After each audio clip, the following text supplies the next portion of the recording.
اچھا سر، صوفیاء کے بارے میں آج کل نا سوشل میڈیا پہ بہت سارے مفکرین اسکالرز وہ بڑی بات کرتے ہیں جی فلاں صوفی نے تو کلمے پڑھا دیے اپنے نام کے.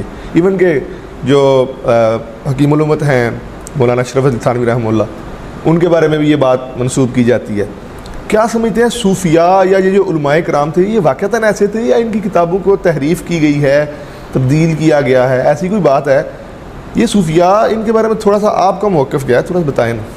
دیکھیں، میرے موقف وہی ہیں جو میرے استاد جی کے موقف ہیں. اچھا، میرے استاد جی کے جتنے بھی موقف ہیں وہ تحقیق پر مبنی ہیں. ٹھیک ہے. ان میں اس میں رتب و یاب سے اکٹھا کیا انہوں نے، نا اعتدال سے ہٹے ہوئے ہیں.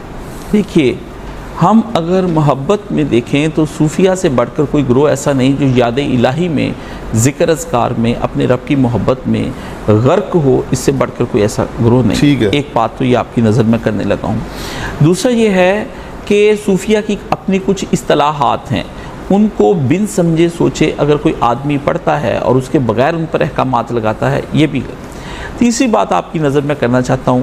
دیکھیں، صوفیاء کے بارے میں جس وقت سجدہ جو تعظیمی سجدے پر بحث ہوئی ہے، اس پہ مولانا احمد رضا خان صاحب جو مرحوم ہیں، ان کے بارے میں آپ کے سامنے ایک بات ہوں. جی. وہ کہتے ہیں کہ اگر احادیث نبویہ محفوظ نہیں رہی اور اس میں موضوع اور ضعیف روایات ہے تو صوفیاء کے تذکرے کیا اہمیت رکھتے ہیں کہ ان کو محفوظ مانا جائے. انہوں نے خواجہ حسن ظامی کو لکھا اس زمانے میں، کیونکہ خواجہ صاحب کہتے تھے کہ تعظیمی سجدہ جائز ہے، تو انہوں نے اس وقت کے صوفی کو لکھا. اور آپ جانتے ہیں کہ صوفیاء سے محبت کرنے والے ہیں حضرت فاضل بریلوی مرحوم نے جو کچھ کہا، یہ بات بڑی پتے کی ہے.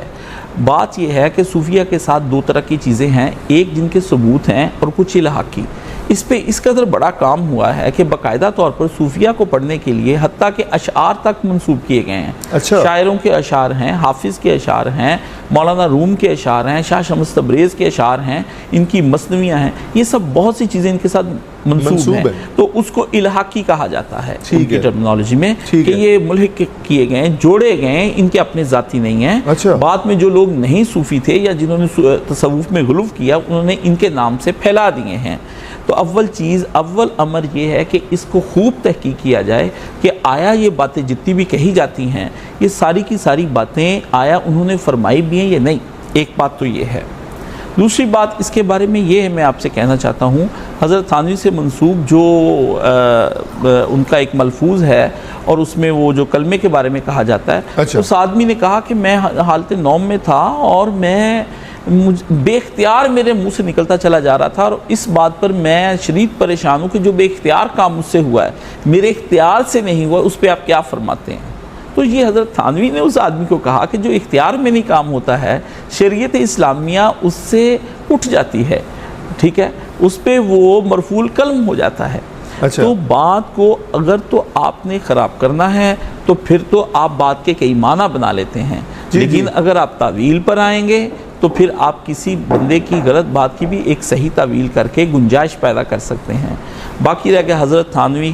یہ دیکھیے، حضرت تھانوی مرحوم کے تقریباً میرے پاس اس وقت 32 جلدوں میں خطبات ہیں، 32 میں ملفوظات ہیں، اور حضرت تھانوی رحمۃ اللہ علیہ کی بیان القرآن ہے. ان کی خدمات میں تھوڑی سی بات، ان پہ تو ایسی زبردست چیزیں ہیں کہ میں تو کہتا ہوں موجودہ دور کے جن کو علم کا دعویٰ ہے ہمارے سامنے رکھ دیں اور وہ حضرت تھانوی کا ملفوظ اردو زبان میں پڑھ لیں تو بڑی بات ہے.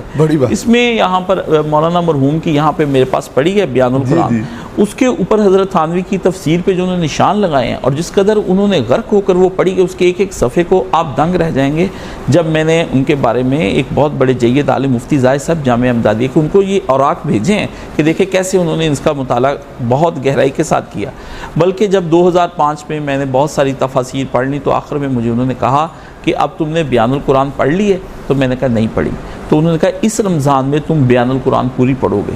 اور اس بیان القرآن جو مولانا تھانوی کی ہے اس کے اوپر انہوں نے مجھے دعائیں لکھ کر دیں کہ اللہ اس کتاب کا تمہیں فہم، یقین اور ایمان عطا فرمائے، اور اس کے پڑھنے کے بعد تمہیں صراط مستقیم پہ بھی رکھے، اور خوب اس کو اچھی طرح سے پڑھو. کیونکہ بعض چیزیں تدقیقی ہوتی ہیں. حضرت تھانوی کو معمولی عالم نہیں ہے. ہندوستان میں بہت پیر ہوئے ہیں، بہت اولیاء اللہ ہوئے ہیں، میں سب کا دل سے قدردان ہوں، سب کے علماء کا قدردان ہوں. لیکن 2 پیر ایسے ہوئے ہیں جو اپنی علمی جلالت کے ساتھ ظہور میں آئے.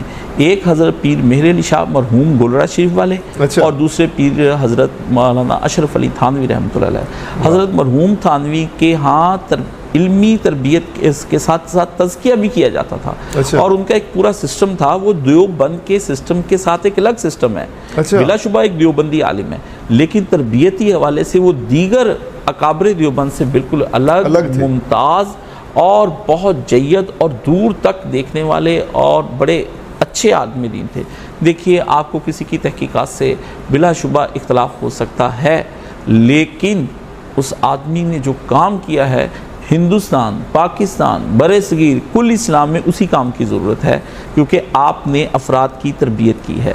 ہمارے ہاں عمومی طور پر علماء کرام لوگوں کو علم تو دیتے ہیں، لیکن ان کو تربیت نہیں دیتے ہیں اور ان کا تزکیہ بھی نہیں کرتے ہیں، کیونکہ ان کا اپنا تزکیہ نہیں ہوا ہوتا، وہ کسی جید کے پاس نہیں بیٹھے ہوتے، انہوں نے سیکھا نہیں ہوتا۔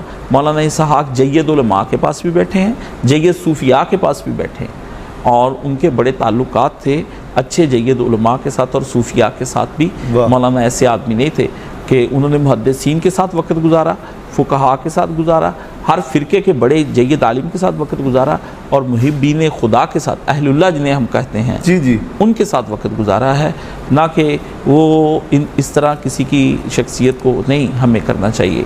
تو یہ الفاظ